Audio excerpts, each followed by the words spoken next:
Hi, Tom. Thank you for reaching out to me and sending me your swing videos. And again, I apologize for the delay. I'm usually able to respond much faster, but I've had kind of a crazy travel schedule here recently. But I think I can help you here. So, in your email, you stated that you tend to hit block pushes and pull overdraws, and that is a pretty common pattern that I see from really good players. So you're not unique in that perspective. Um, the first thing I want to do is just kind of take you through what I see as essentially the catalyst that starts the majority of your problems, and um, nothing to do with your setup or your basic fundamentals. All seem to be pretty solid. Your posture, your grip, your alignment, all that stuff seems to be in order. But the issue basically stems around how your right arm works in both the backswing and in transition. So if we take a look here at the down the line on the left, when the lead arm is parallel to the ground right here, so I call this position P3. Um, this is a view that you and I will reference quite often. I want you to notice the relationship of the right arm relative to the rib cage. So if I take this back and I just put a little line on your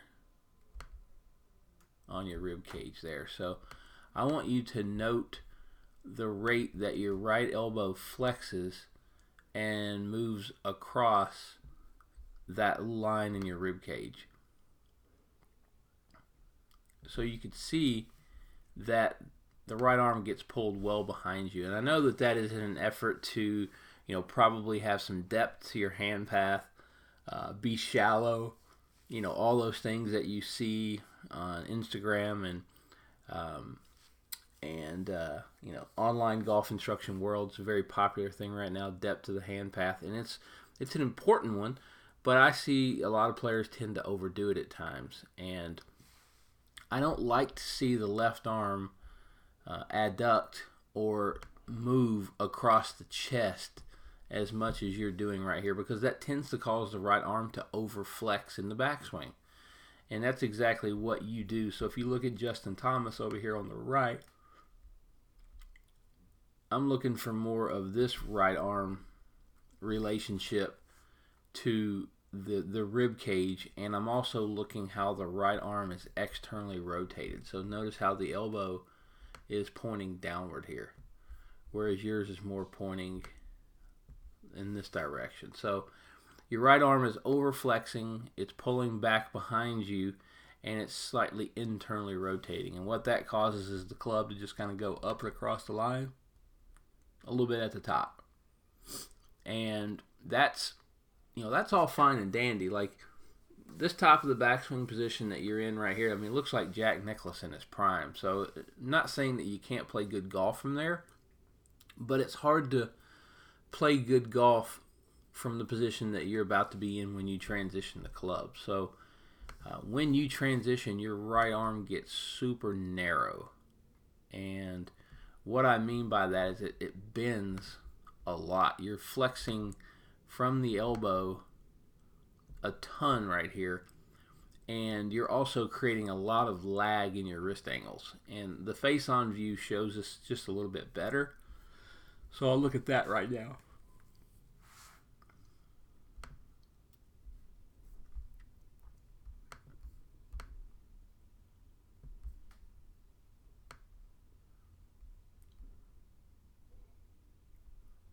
So it's right here where everything starts to get super narrow on you. And so when I say narrow, I'm talking about a lot of lag in this left wrist alignment. Your left wrist is extending and going into radial deviation. So extending is cupping, and radial deviation would just be more lag. This angle is getting narrower and narrower in transition as you pull down on that grip. And a telltale sign for me is when, again, this left arm parallel to the ground position, the shaft is literally behind your neck. or behind your head. And so, that shaft should be probably at this point somewhere in this ballpark. And I'll use Justin Thomas here as kind of a reference point.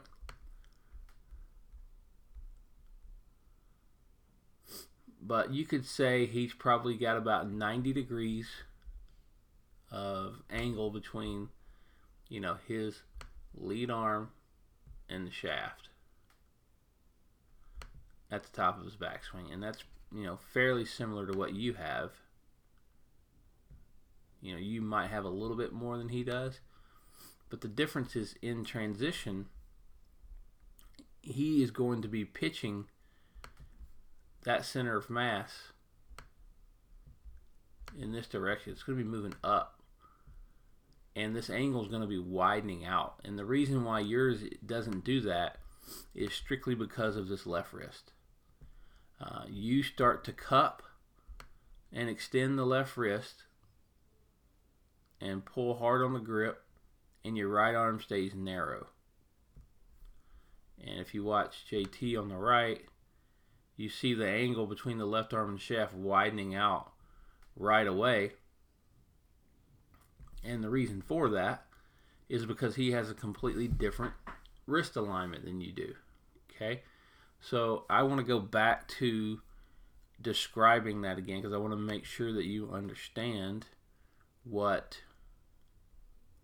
movements I'm talking about here. So, and again, I'm talking about your left wrist, right? So extension would be the cupping of the left wrist. Flexion would be more of the bowing. Think of Dustin Johnson, Jon Rahm, those kind of things. And then down here we've got ulnar and radial deviation. So ulnar would be cocking it down, and radial would be cocking it up. And the important thing to remember is that these movement patterns are coupled together. So extension goes with radial deviation, and flexion goes with ulnar. So if you put your wrist in flexion in transition, it also moves towards ulnar, which means that angle would widen out between the shaft and your left arm, like you see with JT over here. And so that's the culprit. The culprit is in transition, the right arm is too narrow, it's too flexed, and then the biggest one is the left wrist is not arching and pitching the shaft. So guys who are really good at that, Jon Rahm, Dustin Johnson, Rory McIlroy, they all kind of lower that sweet spot. If you go back to JT again, and it's what makes his swing work, right? He doesn't get a lot of depth to his hand path at the top of the backswing, but because he does such a great job of going into flexion with that left wrist, the sweet spot has time to lower down behind him. And so that's pretty much money right there. And so that's what that move does, that left wrist going into flexion and ulnar. It lowers that sweet spot down behind the golfer's hands so that the club can approach kind of shallow and from the inside to the golf ball instead of being steep at the last minute. Okay, so in your case, a couple things I want you to do. Number one, I want you to go to Walmart or whatever your local store is, and I want you to buy a little swim floaty that you see little kids swimming around in a pool.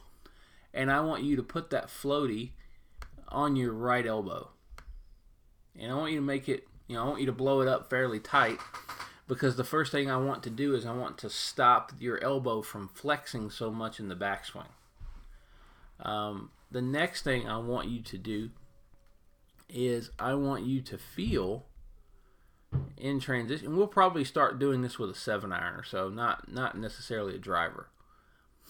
In transition, I want you to feel that as you move your wrist into flexion,